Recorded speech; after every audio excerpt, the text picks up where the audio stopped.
Sulhaji Jompa mendaftar sebagai bakal calon Ketua Kadin Kabupaten Bogor di Sekretariat Kadin Jalan Tegar Beriman Cibinong. Ia datang didampingi puluhan pengusaha yang tergabung dalam tim pendukungnya. Kedatangan Sulhaji Jompa diterima langsung oleh Panitia Musyawarah Kabupaten atau Muskab Kadin Kabupaten Bogor. Usai menyerahkan berkatan yang telah lebih dari 3 dekade menetap di Kabupaten Bogor ini menyebut Kadin memiliki peran strategis sebagai mitra pemerintah daerah. Jika masuknya investasi baru ke Kabupaten Bogor, terutama di sektor padat karya untuk membantu menekan angka pengangguran. Ya. Terima kasih pertanyaan yang kedua. Jadi yang pertama tadi terkait dengan iklim usaha. Ya, saya kira ini PR antara Kadin dan pemerintah. Bagaimana membuat menyediakan iklim usaha yang baik. Nah, tentu ini pekerjaan yang tidak sekadar balik tangan ya, harus dibedah problemnya.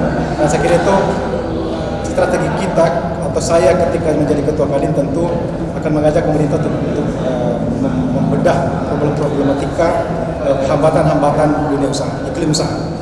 Nah, itu yang pertama. Jadi saya kira menerjemahkan itu tidak serta-merta Kadin saja, tapi harus bermitra dengan pemerintah. Karena iklim usaha itu kan terkait juga dengan perizinan, dengan dan lain sebagainya. Bagaimana supaya pengusaha dan investor itu merasa nyaman ada di Bogor.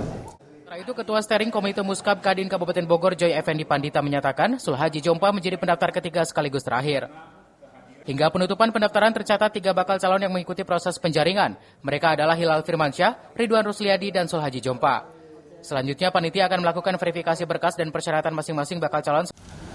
Bahwa SC sudah menetapkan periodisasi pengambilan formulir pendaftaran bakal calon Ketua Kadin Kabupaten Bogor itu dari tanggal 3 Agustus sampai dengan 11 Agustus 2026 jam 16.00 ini masih ada waktu ini, tapi ya sekitar 20 menit lagi, tapi sampai saat ini tidak ada konfirmasi dari pihak lain bahwa akan ada pendaftaran lagi.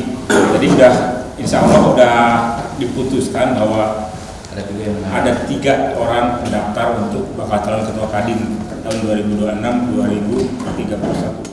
Dari Kabupaten Bogor, Topian melaporkan.